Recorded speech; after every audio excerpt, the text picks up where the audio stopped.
Good day, everyone. My report is about the outcomes assessment phases in the instructional cycle. Assessment in education.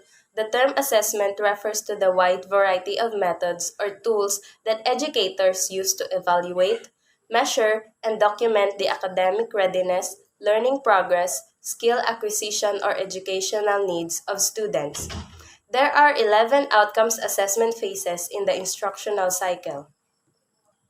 Phase number one is the institutional mission. Institutional mission statements provide various constituencies, students, faculty, legislators, etc., with the institution's educational goals and guidance concerning the achievement of these goals. Example of this is the DepEd mission to protect and promote the right of every Filipino to quality, equitable, culture-based, and complete basic education where students learn in a child, family, gender-sensitive, safe, and motivating environment. Teachers facilitate learning and constantly nurture every learner. Administrators and staffs, as reward of the institution, ensure an enabling and supporting environment of effective learning to happen. Family, community, and other stakeholders actively engaged and share responsibility for developing lifelong learners. Phase 2 is the program goals. Program goals are broad statements of the kinds of learning we hope students will achieve. They describe learning outcomes and concepts, what you want students to learn. In general terms, clear communication, problem-solving skill, and etc. Example of this is student will develop positive cross-cultural attitudes, objectives. By grade 4 to 6, students will demonstrate positive cross-cultural attitudes as indicated by agreement with cultural items on the cross-cultural attitude scale. This scale ranges from strongly disagree to strongly agree. See what data to collect for various attitude scale. Phase 3 is the subject objectives. Subject objectives are brief statements that describes what students will be expected to learn by the end of school year, course unit, lesson, project, or class period. Example of is this course is designed to prepare you for professional writing experiences. By the end of the course, you should be able to identify the primary and secondary audience or audiences of a text. Craft text which take into consideration the needs of your primary audience, which is an array of genres for a variety of purposes. Identify different rhetorical strategies and appeal in the writing of others. Use various rhetorical strategies and appeals to make arguments in your own writing. Appreciate the requirements and limitations placed on different types of writing by their unique rhetorical situations. Craft texts which consider the requirements and limitations of their unique rhetorical situations. Phase 4 is the desired student learning outcomes. Learning outcomes are statements that describe significant and essential learning that learners have achieved and can reliably demonstrate at the end of a course or program. In other words, learning outcomes identify what the learner will know and be able to do by the end of a course or program.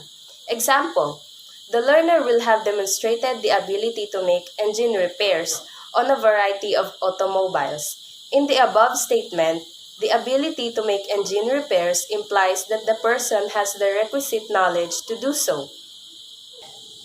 Phase 5 is the diagnostic assessment. Diagnostic assessment is a type of assessment which examines what a student knows and can do prior to a learning program being implemented. Assessment of students' skills and knowledge upon entry to the program provides a baseline against which to assess progress. Phase 6 is the deciding on lesson focus.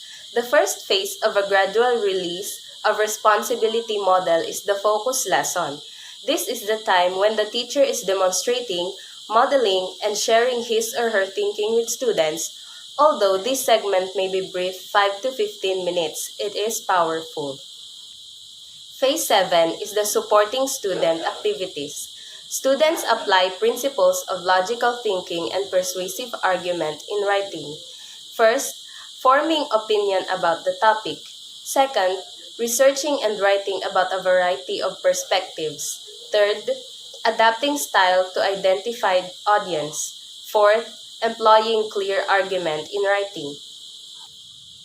Phase number 8 is the formative assessment outcomes.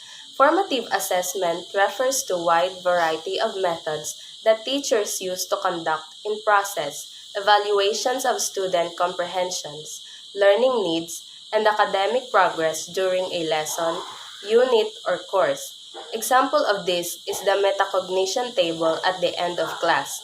Each student answers the following questions presented to them on index card. What did we do in class? Why did we do it? What did I learn today? How can I apply it, and what questions do I have about it? Phase number 9 is the review or retouch. It is the examination or assess of something formally with the possibility or intention of instituting change of necessary. Phase number 10 is the mastery learning. Mastery learning is a method of instruction where the focus is the role of feedback in learning. Furthermore, mastery learning refers to a category of instructional methods which establishes a level of performance that all students must master before moving on to the next unit. Phase number 11 is the summative assessment of outcomes. Summative assessment or summative evaluation refers to the assessment of participants where the focus is on the outcome of a program. This contrasts with formative assessment, which summarizes the participants' development at a particular time. Example of this is essay report, portfolio dissertation, and presentation.